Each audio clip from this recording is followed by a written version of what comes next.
안녕하십니까. 비욘디 채널 시청자 여러분. 오래간만에 저는 이제 비욘디 채널에 나오게 됐는데요.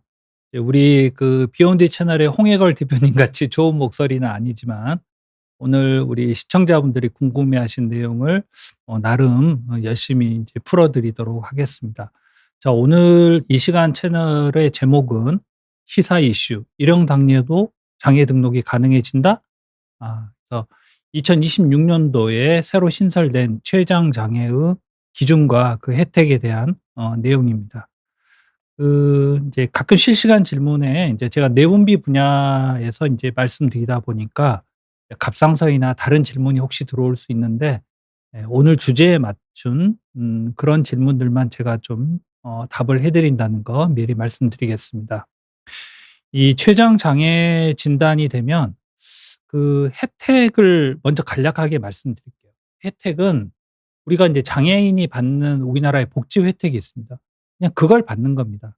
이 장애 진단을 받았다 해서 병원비가 더 저렴해진다든지 본인 부담이 낮아진다 이런 건 없습니다. 그것은 일반 건강보험이나 의료보험 급여 1 종이냐 2 종이냐에 따른 거고, 실제 장애인에 대한 모든 복지제도 혜택을 우리 인제 췌장 장애인도 그냥 이론으로서 받는다 이렇게 알고 계시면 됩니다. 그래서 장애인 복지제도는 주민센터 이런 데 굉장히 많이 알려져 있습니다. 그래서 거기에 대해서 제가 오늘 자세하게 말씀드릴 건 아니고, 과연 어떻게 하면 췌장 장애 진단을 받을 수 있을 것이냐 여기에 초점을 맞춰서 이제 말씀드리겠습니다. 이제 자료 화면을 첫 번째 페이지로 보겠습니다. 제가 이제 이 자료를 좀 보기 좋은 예쁜 슬라이드로 만들까 했는데, 결국 우리 그 장애 진단을 신청할 우리 당뇨병 환자분들이 참고해야 될 자료는 이런 식으로 돼 있는 게 이제 공식 자료이기 때문에 있는 그대로 제가 오늘 그 슬라이드로 이제 비욘디 측에 이제 만들어 달라고 요청을 했고, 이 내용 그대로 제가 설명을 해 드리겠습니다. 그래서 말이 좀 어려운 것들이 있기 때문에 그걸 하나하나 풀어 드리겠습니다. 앞부분이 중요한 내용들이 있으니까 처음 들어와서 지금 라이브로 들으시는 분들이 좀 상세한 설명을 들으실 것 같고, 혹시 놓친 분은 나중에 다시 한번 보시기 바랍니다. 이 장애인 복지법에 따른 장애인 등록 관련해서 이 해당 부서가 장애인 정책과로 되어 있습니다. 그래서 보건복지부 중에서 이 업무와 관련해서 혹시 문의를 하거나 민원을 넣을 게 있으면 복지부의 장애인 정책과가 해당이 되는 거고, 4월 16일 날짜로 이게 이제 발표가 됐습니다.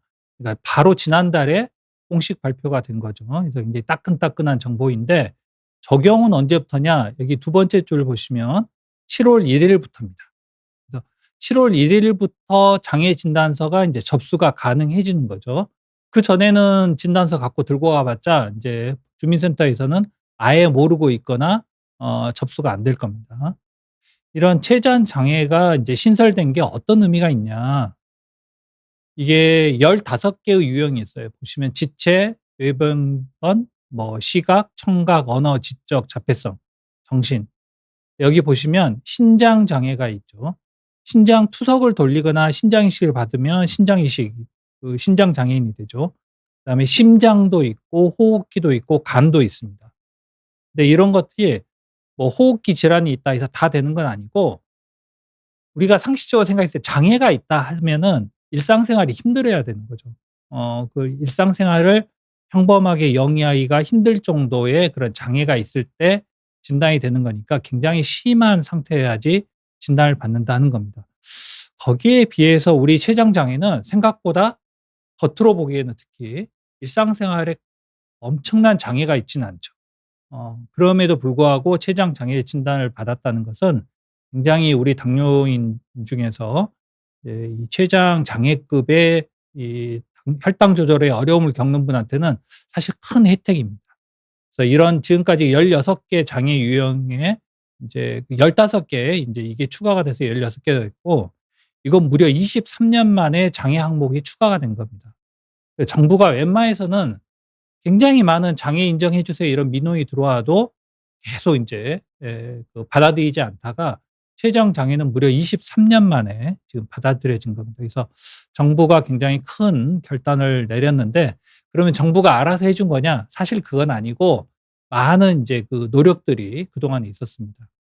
예, 제가 주로 인제 그 활동을 하고 인제 봉사를 했던 게 대한당뇨병 학회인데요. 대한당뇨병 학회의 보건법제나 정책 파트에서 주로 일을 했었고, 그다음에 사회공헌 이사로도 일을 했습니다. 그래서 한 10여 년 전쯤에 한참 그 이슈가 됐던 게 뭐냐면, 연말정산 시기가 되면은 "세법상 장애인 진단서를 써 주세요." 하고 병원에 오는 분들이 있어요.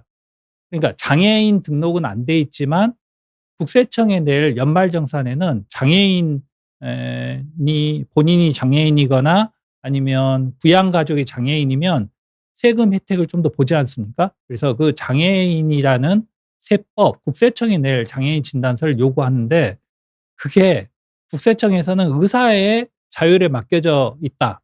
병원에서 받아오면 혜택을 주겠다, 이런 식이고, 의사들은 기준이 명확하게 없기 때문에 굉장히 혼란스러웠던 거죠.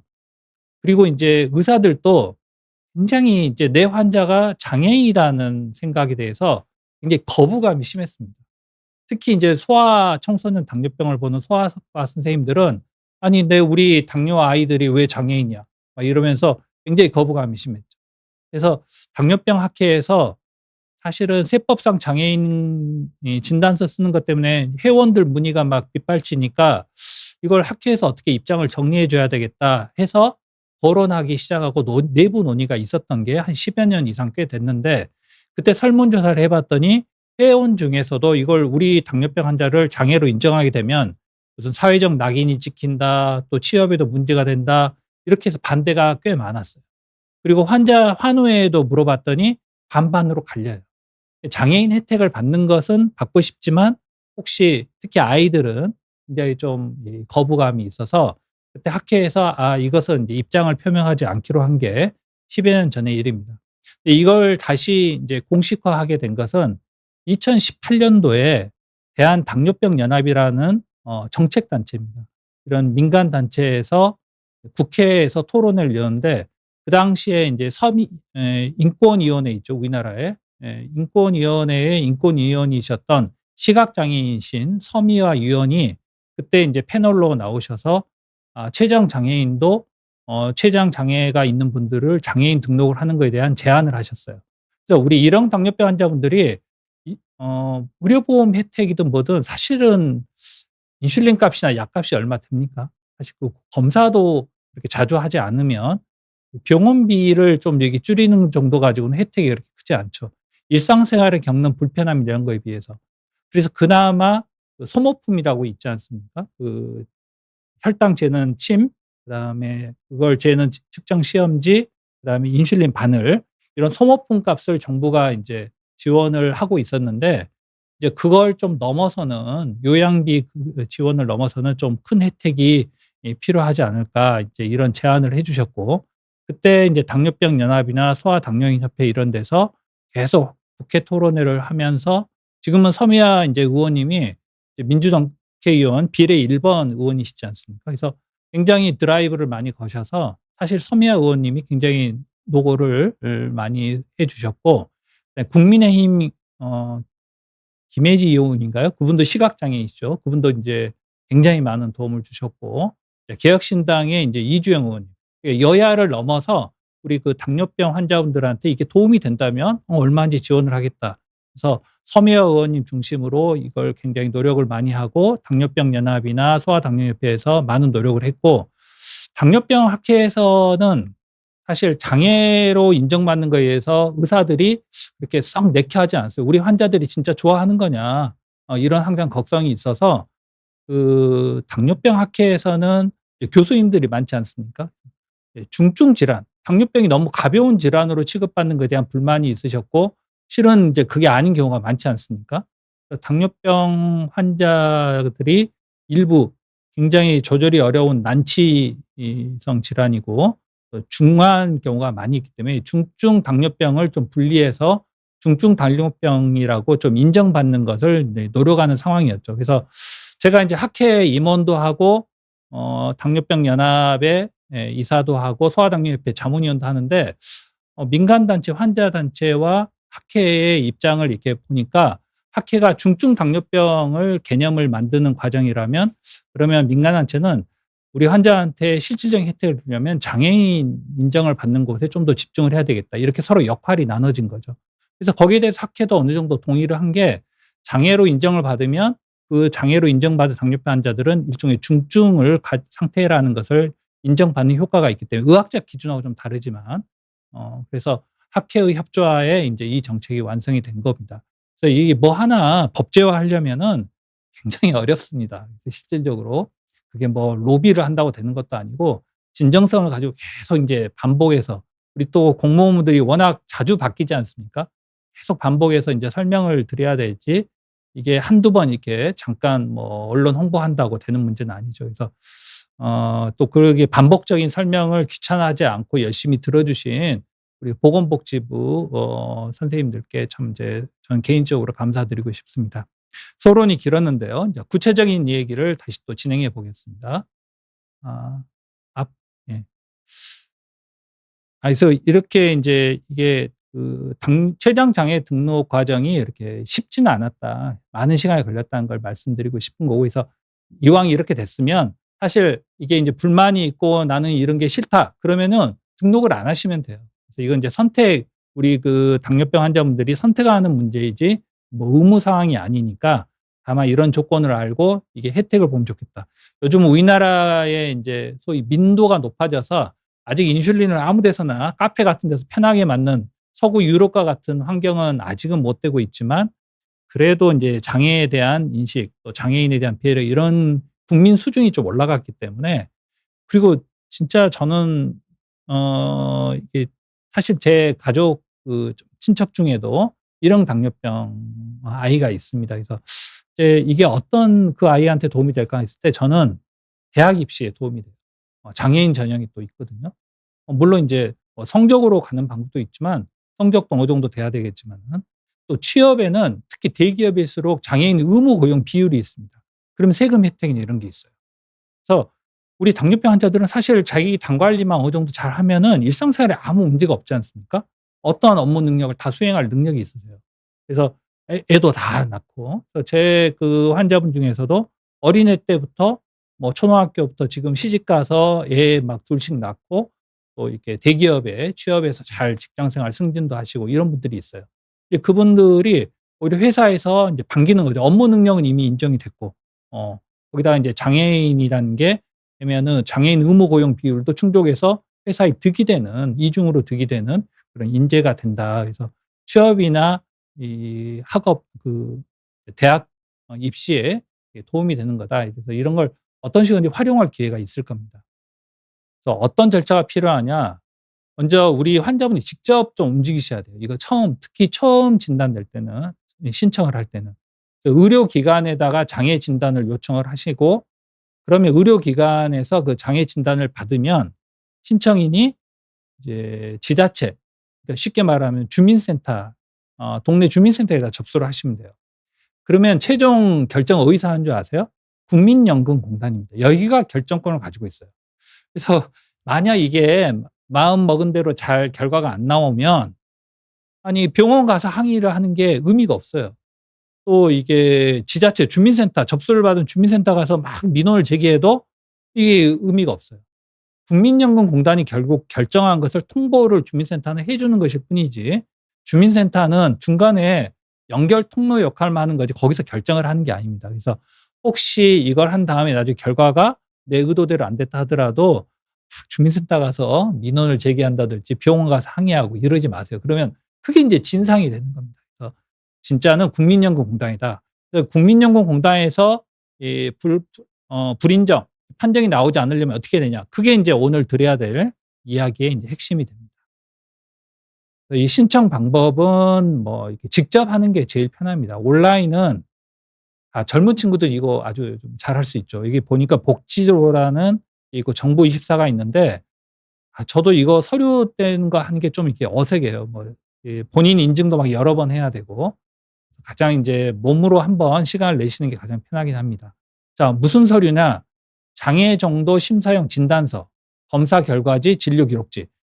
그냥 우리가 그 실손, 사보험 신청할 때 하는 수준으로 생각하시면 돼요. 그렇게 복잡하지 않고 엄청나게 많은 서류가 필요하지는 않습니다. 다만 언제부터 접수를 받는다? 시행일인 7월 1일 이후에 이제 접수가 가능합니다. 그래서 지금 미리 알아두면 왜 좋냐? 이제 다음에 이유가 나옵니다. 자, 이 페이지가 가장 중요한 잘 요약되어 있는 페이지입니다. 이건 보건복지부에서 직접 만들어서 홍보한 문건이니까 이걸 보시면 좋겠어요. 자, 아래 세 가지 기준을 모두 충족해야 됩니다. 자, 첫 번째가 뭐냐? 6개월 이상 인슐린 주사요법을 받거나 인슐린펌프를 사용한다. 아니 이건 당연한 얘기 아니냐 이렇게 말씀하실 거예요. 그런데 일형 당뇨병 환자분 중에는 허니문 시기 우리라고 해서 인슐린을 끊고도 당이 조절되는 시기가 짧게는 몇 달, 길게는 1-2년 이상 되는 경우가 간혹 있습니다. 그럴 때는 이 판정을 받을 수가 없는 거예요.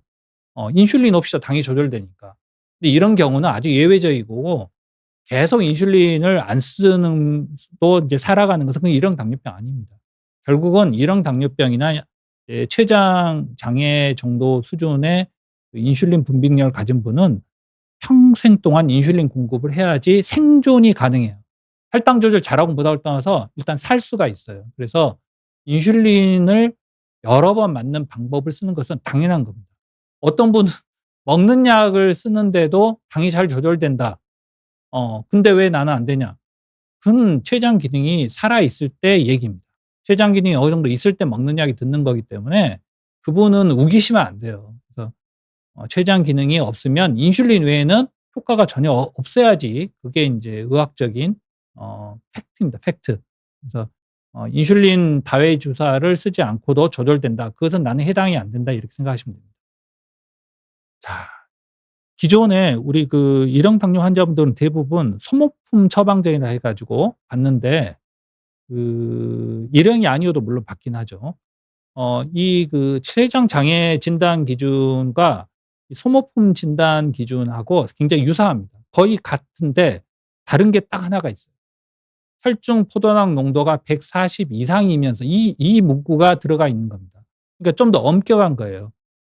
자, 다시 한번 소모품 처방전의 이 진단 기준에서 일형은 공복 혈당, 공복 상태에서 C펩타이드가 0.6 나노그램 퍼 밀리리터 미만인데 이 췌장 장애 진단을 받으려면 혈액 내 포도당 농도가 140 밀리그램 퍼 데시리터 이상이면서 해야 돼요.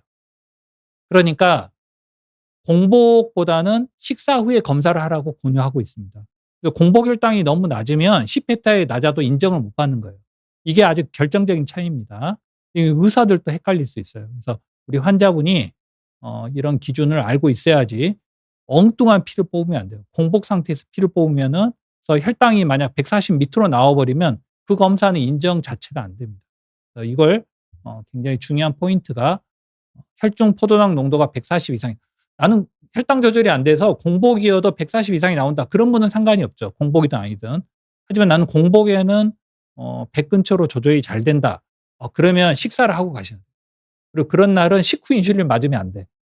혈당이 140 밑으로 떨어져 버리면 또 안 되니까. 그래서 무조건 140 이상으로 혈당을 높인 상태에서 피를 뽑아야 됩니다. 체열을 한 검사만이 인정을 받을 수 있다. 이게 굉장히 핵심입니다. 진단 시기는 6개월 이상 치료를 했을 경우 이제 이건데요.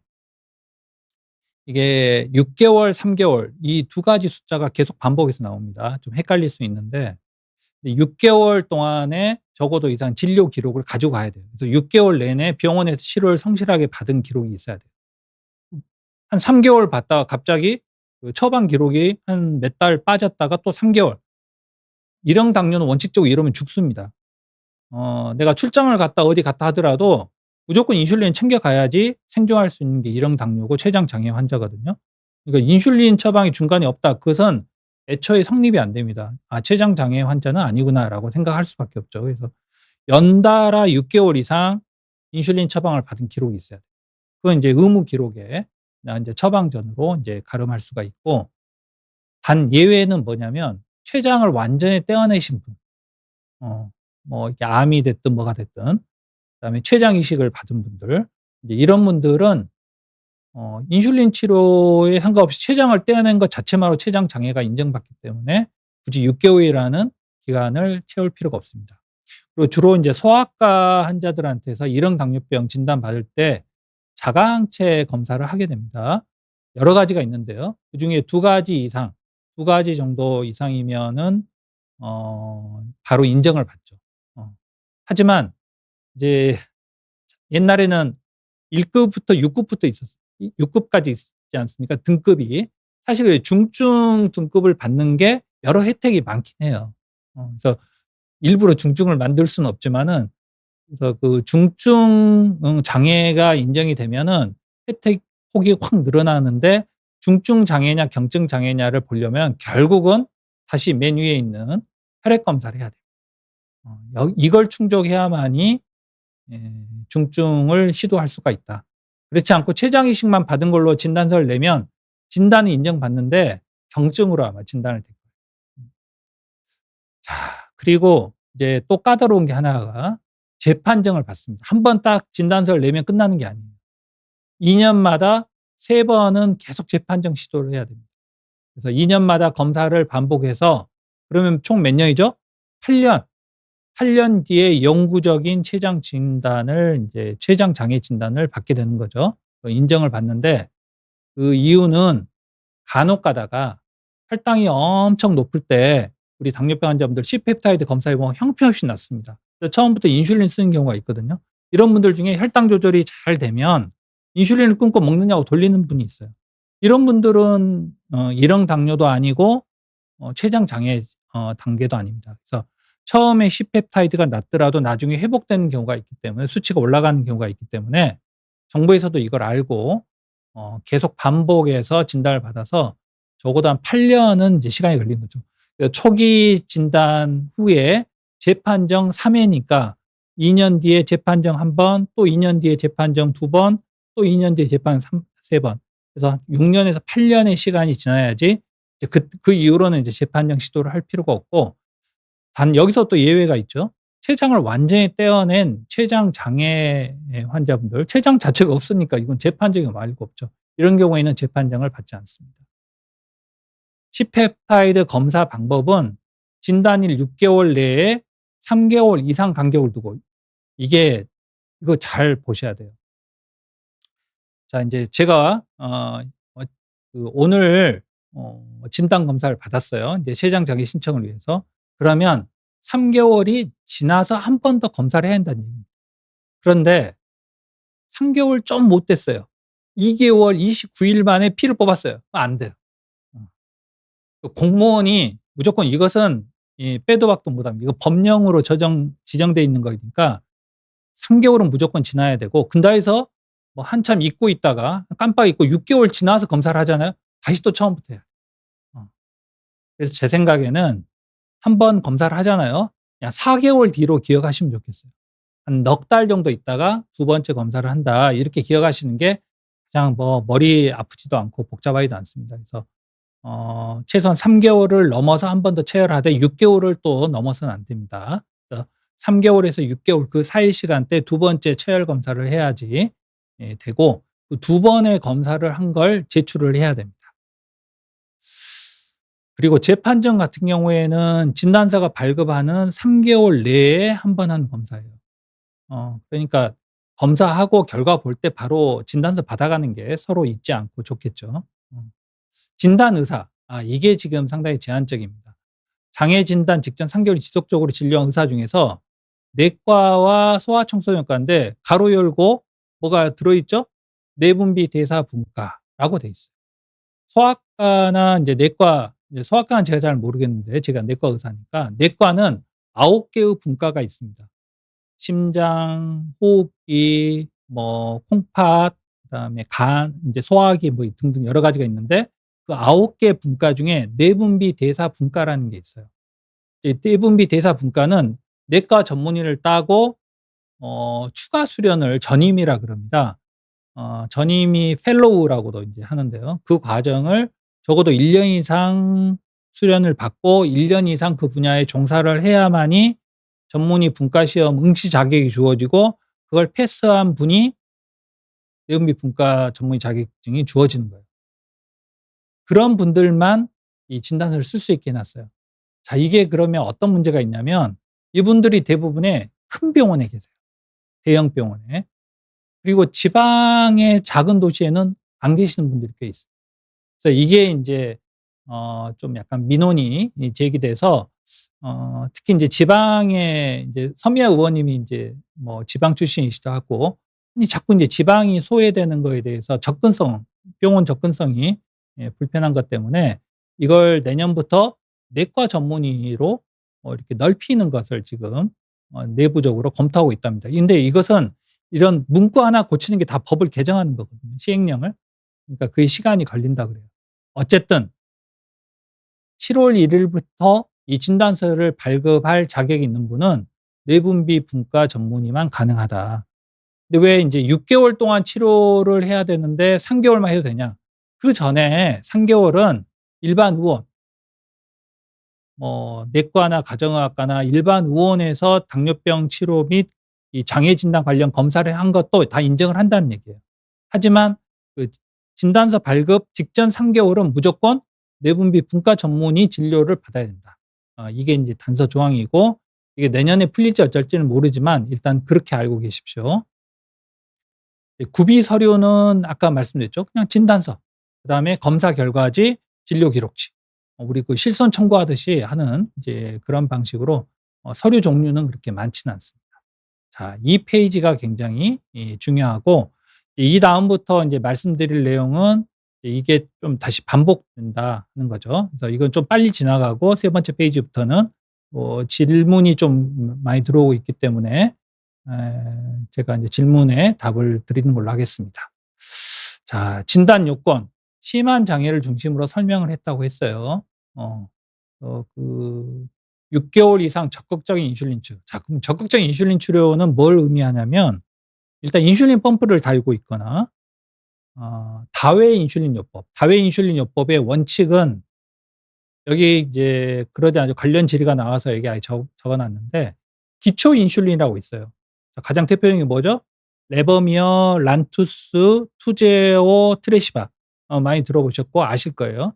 이런 하루에 한 번 맞는 주사가 있어요. 이게 기초 인슐린입니다. 공복 혈당을 주로 잡는 24 시간 내지 72 시간 작용하는 이런 기초 인슐린이 공복을 잡고 매 식사 직전마다 맞는 주사가 있잖아요. 그 속효성 내지는 초속효성 주사. 에피드라, 뭐 피아스프, 뭐 룸제브, 그다음에 휴말로그 이런 주사들이 초속효성 주사죠. 요런 걸 밥 먹을 때마다 맞아야 되지 않습니까? 그래서 1 플러스 뭐 밥을 3번 먹으면 뭐 3번 맞겠죠. 그래서 1 플러스 3 주사를 하는 것. 이걸 다회 인슐린 주사라고 인제 정부는 규정을 했어요. 근데 이런 분이 가끔 있습니다. 리조덱이라는 주사 아세요? 트레시바에다가 속효성 인슐린이 70대 30 으로 이렇게 믹스돼 있는 혼합형 인슐린이에요. 이거 한 번으로 인슐린 주사를 2번 맞는 효과잖아요. 그래서 되게 의사들은 규칙적으로 식사를 잘하는 분은 주사 이게 찌르는 횟수를 줄이기 위해서 이런 혼합형 인슐린을 쓰기도 합니다. 저도 인제 꽤 쓰고 있는데 그러면 이건 다회 인슐린 주사가 아니냐. 그래서 인제 정부에서 이런 민원이 들어오니까 그 사유 검사 소견을 의사가 진단서에 좀 적어 주면 그냥 인정해 주겠다 이렇게 돼 있어요. 이런 말이 좀 애매하죠. 그래서 그 사유라는 게 뭐겠어요? 주사 횟수를 줄이기 위해서다. 이게 인제 가장 대표적일 텐데 그래서 이것은 좀 그 사유를 구체적으로 적어 두는 게 안전할 것 같아요. 또 인제 국민연금공단에서 빠꾸 맞아서 다시 또 접수하기 싫으시면 혼합형 인슐린을 쓰는 경우에는 좀 사유를 의사가 적어야 되겠고 그런 거 저런 거 다 귀찮고 원칙대로 하겠다. 그러면 혼합형 인슐린을 잠시 푸는 거죠. 기초 인슐린과 식후 인슐린을 분리를 해서 좀 주사 횟수가 한 번 더 늘겠지만 각각 따로따로 맞고 적어도 그걸 3 개월에서 6 개월 정도 유지를 한 상태에서 진단서가 나가면 해결되겠습니다. 자, 경구 혈당 강화제 착용 시 췌장 장애 해당 여부 여기 나와 있는데 복용 여부는 상관이 없다 했어요. 이게 굉장히 중요한 개념입니다. 되게 1형 당뇨병 있고로 췌장 장애 아니에요. 1형 당뇨병이어도 췌장 장애 진단 못 받을 수 있습니다. 왜 그런다 했죠? 아까 허니문 기간이어서 그럴 수도 있고 제 환자분 중에도 1형 당뇨병 진단 기준으로 C펩타이드가 0.6 미친데도 주사는 한 번 맞고 먹느냐고 조절이 되는 분이 있어요. 그 0.23 조금 나오는 인슐린이 먹는 양의 반응을 보이는 거예요. 해피한 거죠, 어떻게 보면. 주사를 남들은 4 번씩 맞는 걸 이분은 1 번만 맞고 먹는 약으로 또 커버가 되니까. 그런 게 얼마나 갈지 모르지만 그런 분이 간혹 있습니다. 이런 분은 사실 의학적으로는 일형 당뇨를 할 수 있지만은 이제 인슐린 의존형 당뇨를 할 수 있지만은 어쨌든 췌장 장애 진단이 안 돼요. 그래서 일형 당뇨병 상병 코드, 이 영어로 대문자 2 에다가 숫자 10으로 시작하는 것. 자기 상병 그 처방전이나 진단서 보면 대문자 2에 영어 알파벳 그다음에 숫자 10이면 일형 당뇨병이에요. 어. 그렇다 하더라도 췌장 장애 진단이 안 될 수 있다. 반대로 2형 당뇨병으로 분류돼 있지만 췌장 장애 진단을 받을 수 있어요. 어. 그래서 인슐린과 먹는 약을 혼합해서 쓰는 분들이 이런 분 중에는 있겠죠. 왜냐하면 1형 당뇨병은 먹는 약 자체가 1형 당뇨병 코드가 들어가면 보험 자체가 안 돼요. 그래서 먹는 약은 의사들이 되게 처방을 하지 않습니다. 하지만 2형 당뇨병 진단 코드, 그것은 영어 알파벳 2에 숫자 11로 시작하는 것은 다 2형 당뇨병이라고 생각하시면 됩니다. 그래서 이런 경우에는 인슐린도 먹는 약도 다 보험이 돼요. 대신 연소혈당 측정기나 이런 거 지원은 안 돼요. 그래서 이런 그 2형 당뇨병 환자분 중에 당뇨병이 막 20년, 30년 굉장히 오래돼서 췌장 기능이 많이 쇠약해져서 C펩타이드가 거의 안 나오는 분들이 있어요. 이런 분들은 2형 당뇨병이지만 췌장 장애 진단을 받을 수 있습니다. 자, 여기서 C펩타이드 를 다시 한번 이제 설명드리면, C펩타이드를 왜 이제 자꾸 강조하냐. 여기서 인슐린 농도 측정은 아예 나오지도 않아요, 기준에. 그리고 심지어는 이 설명을 보면 인슐린 주사를 맞은 상태에서 검사를 하라고 돼 있어요. 예, 1형 당뇨병 환자는 인슐린 주사가 중단돼서는 이제 위험해질 수 있으니까. 그 말은 밖에서 들어간 인슐린이 검사에 영향을 주지 않는다는 얘기입니다. 즉, C펩타이드는 우리 환자분 몸에서 순수하게 나오는 인슐린 양을 객관적으로 측정할 수 있는 지표예요. 왜냐하면 우리 몸에서 나오는 인슐린 하나와 C펩타이드 한 분자가 이렇게 붙어서 분비가 돼서 그게 실제 작동할 때는 하나가 떨어져 나가거든요. 그러니까 C펩타이드 개수를 세면 내 몸 안에서 나오는 인슐린 개수를 정확하게 알 수 있는 겁니다. 밖에서 들어간 인슐린은 그것은 영향을 받지 않아요. 그래서 모든 그 기준의 C펩타이드 수치를 중요하게 생각하는 겁니다. 그래서 인슐린 주사를 맞은 상태에서 검사해도 상관이 없다. 심지어 먹는 약도 상관없이 무조건 C펩타이드가 통과가 되면 췌장 장애 진단을 받는 거다. 이게 이제 중요한 개념입니다. 자, 6개월 이상 기간이 경과되는 그 기준일은 진단서 발급일입니다.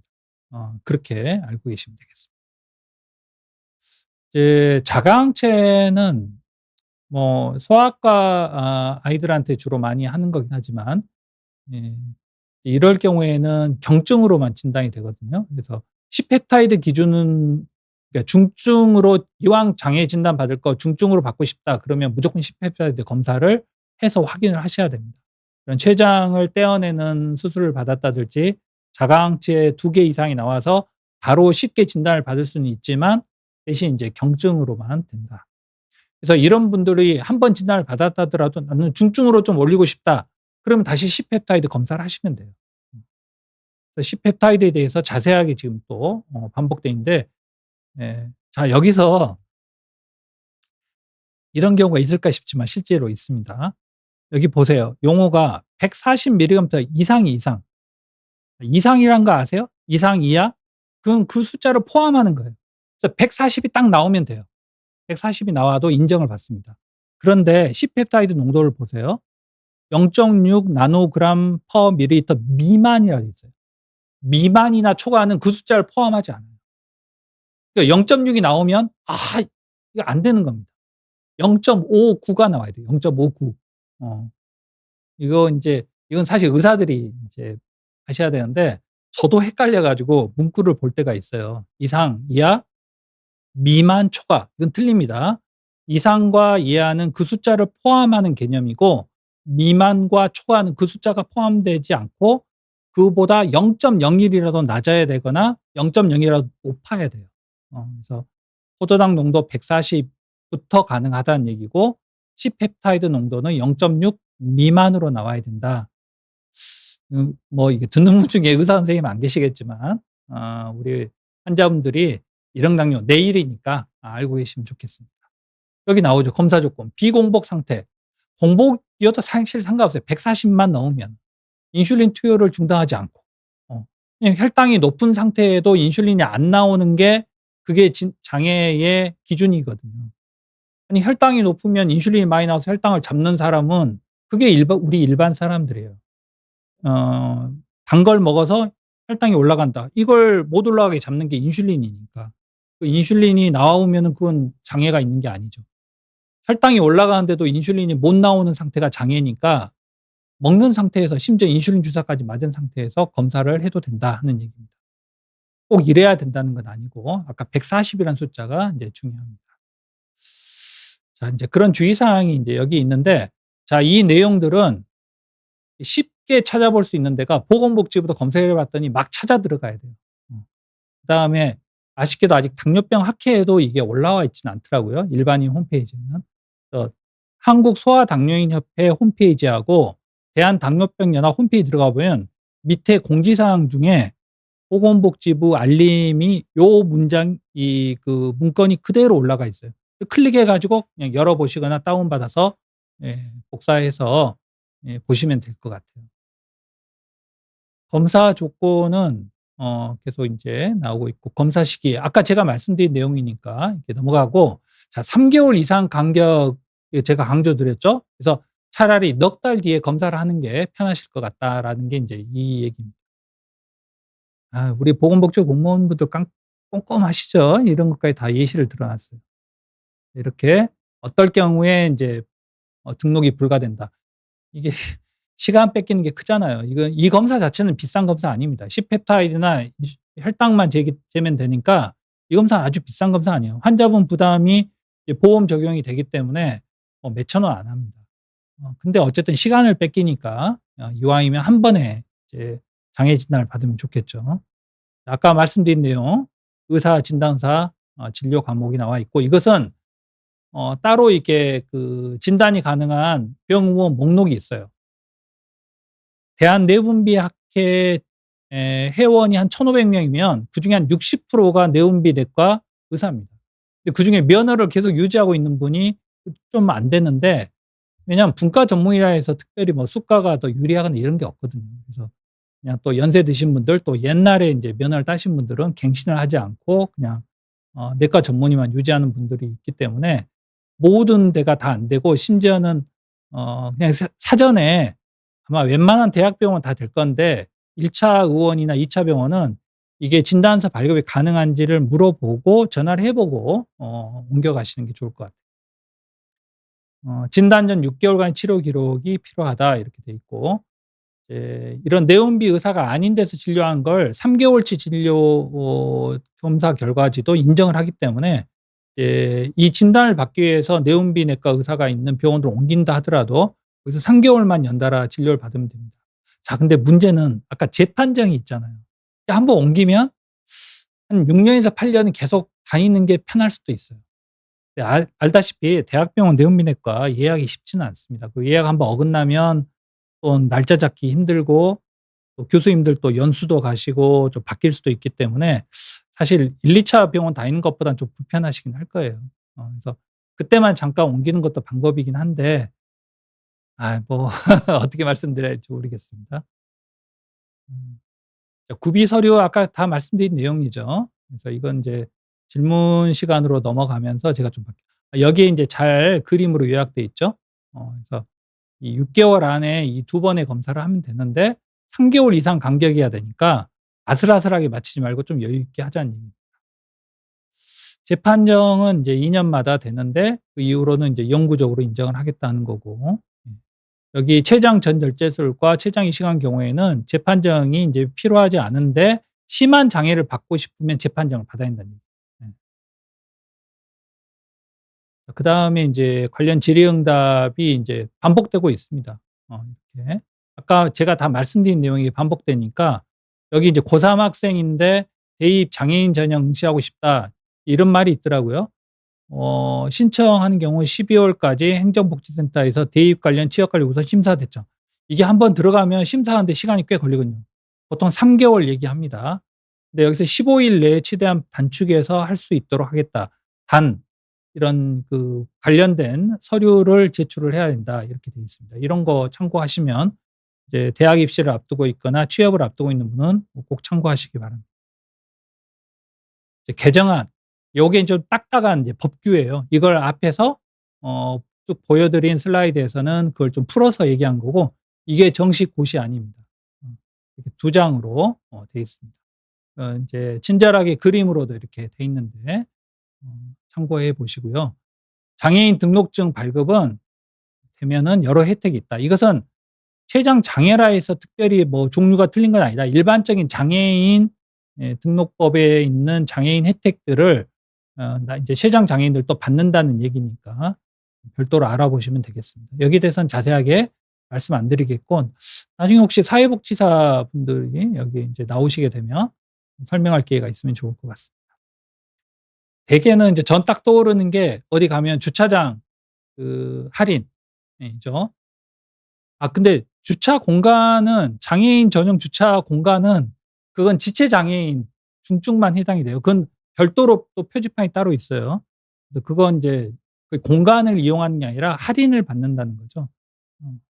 그다음에 뭐 자동차 살 때 공채 매입 면제 뭐 이런 소소한 혜택들이 인제 여러 가지가 있고 돈을 받는 것은 경제적 그 뭐죠 그 기준이 있더라고요. 수입이 얼마냐에 따라서 달려 있는 거지 이건 췌장 장애니까 받고 아닌 거 안 받고 이건 상관이 없습니다.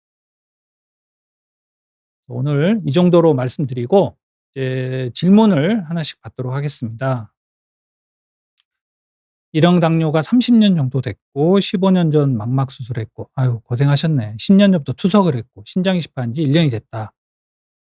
췌장 장애 등급 어 연금공단에서 판단할 문제를 저한테 하셨는데 이미 신장 장애로 진단을 받았겠네요. 망막 수술을 해서 실명을 하셨다면은 시각 장애도 받았을 것 같고 췌장 장애가 이런 분들은 경증을 받는 게 크게 도움이 안 될 거 아니에요. 이왕이면 중증을 받아야 되는데 검사에서 혈당 140 이상일 때 C-펩타이드 0.6 미만이 나오면은 중증을 받을 수 있으니까 꼭 한번 검사를 해 보시기 바랍니다. 다음 좋아, 좋아, 좋아 858 님. 일형 당뇨병은 2009년도에 받았고 C-펩타이드 0.23 방활식수 15.5 그 당시에는 다이어법. 지금 더 떨어졌네. 자극 검사 혈당 185 기준 0.01 조건은 다 해당되는 것 같다. 본인도 아시네요. 아니요. 그 투석하고 수술받고 이래야지 중증 아니에요. 무조건 C-펩타이드 기준이 중요합니다. 그래서 C-펩타이드 요건을 제 생각에는 갖추신 것 같아요. 그래서 바로 신청하시기 바랍니다. 그다음에 다음 질문은 "이형 당뇨지만 췌장 기능이 저하돼서 인슐린에 전적 의존하는 환자" 될 수 있습니다. 1형이냐 2형이냐 이건 중요하지 않다고 했어요. C-펩타이드가 많이 떨어져 있는 상태이냐 아니냐가 중요하고 그런 분들은 필연적으로 인슐린을 맞을 수밖에 없습니다. 인슐린 다이옵 주사를. 근데 인슐린 한 번만 맞는다 그러면 안 됩니다. 인슐린 한 번만 맞는 분들은 안 될 가능성이 안 될 가능성이 안 됩니다. 안 되고 그건 일형 당뇨병 진단돼도 안 된다고 아까 제가 강의 중에 말씀드렸죠. 그다음 승환씨 님. 기존에 받고 있던 희귀 난치성 질환 산정 특례 혜택과 중복 혜택 제가 알기로는 받을 수 있습니다. 췌장 장애는 장애인 혜택을 받을 수 있냐 없냐예요. 이건 건강보험하고 상관이 없어요. 근데 희귀 난치성 질환 산정 특례는 건강보험에서 본인 부담금 5% 받고 이렇게 15에서 10% 낮춰받지 않습니까? 대표적인 게 암이죠. 5년 제한이지만. 그래서 이건 이제 완전 시스템이 다릅니다. 중복해서 받을 수 있습니다. 그다음 분은 장애진단서 발급할 수 있는 병원이나 의사 제한이 있습니다. 지금 제한이 있고 그거 목록은 보건복지부나 이런 그 홈페이지 자료를 좀 찾아보셔야 돼요. 한 번 장애 등급 받으면 영구적 아까 나왔죠? 재판정을 3번 그러니까 총 8년 정도 걸린다 생각하시면 됩니다. 중증일 경우에는요. 만약에 췌장 이식을 받거나 새로운 완치에 가까운 상태로 장애 등록은 취소는 안 됩니다. 췌장 이식을 받더라도 최소한 경증은 유지가 됩니다. 그다음 질문 있나요? 네. 그래서 질문도 다행히 제가 좀 빨리 처리를 했습니다. 지금 예정된 시간은 50분인데 왼쪽에 나온 질문을 제가 볼까요? 또 계속 현재 제한된 법안이나 기준에서 일형 당뇨 한후에도 환자는 여전히 아쉬워 추가 개선을 요구하는 부분이 있죠. 있고 대한당뇨병연합이나 소아당뇨인협회, 특히 인제 신장 이식을 받은 한우회가 또 있으시더라 아니 저기 췌장 이식을 받은 한우회 분들이나 그 췌장 이식을 담당하는 외과 선생님들은 사실 이런 내용을 잘 처음에 모르셨어요. 그래서 인제 이런 분들이 "아니 왜 우리 췌장 이식 받은 환자분들이 뭐 경증으로 취급되냐." 이런 거에 대해 좀 불만이 있는 분들이 있어서 그분들 의견은 접수가 됐는데 이제 가장 그 세부적인 기준을 만드는 데 큰 영향을 준 데는 대한당뇨병학회입니다. 그래서 대한당뇨병학회에서 만든 이제 기준을, 거기가 가장 전문가 집단이니깐요. 거기 기준을 차용을 했는데 더 추가하냐 안 하냐는 결국은 보건복지부 장애인정책과에서 인제 결정할 문제입니다. 그래서 장애인정책과, 보건복지부 장애인정책과가 어 결정을 할 수 있는 그런 가장 핵심 부서이니까 그쪽에다가 좀 의견을 계속 한번 내보시면 좋겠습니다. 이건 뭐 현재 법안이 무조건 요대로 딱 뭐 영구적으로 되는 게 아니고 바뀔 수 있으니깐요. 자, 그다음 볼까요? 음. 다 됐습니까? 예. 그래서 다행히 시간을 잘 맞췄습니다. 지금 50분 인제 맞추기 전에 질문까지 다 처리해 드려서 다행입니다. 인제 개선 사항이나 이런 것은 관련 단체나 또 대한당뇨병 학회, 그다음에 보건복지부 이런 데다 계속 하시고, 저기 주민센터 공무원들 괴롭히지 마시고, 진단서 발급하는 의사들 괴롭히지 마시고, 이 법안을 결정하는 데가 어디다? 보건복지부 장애인정책과다. 이쪽에다가 이렇게 의견을 내주시면 좋겠습니다. 이 시간 함께 해 주셔서 감사합니다. 이상으로 마치겠습니다.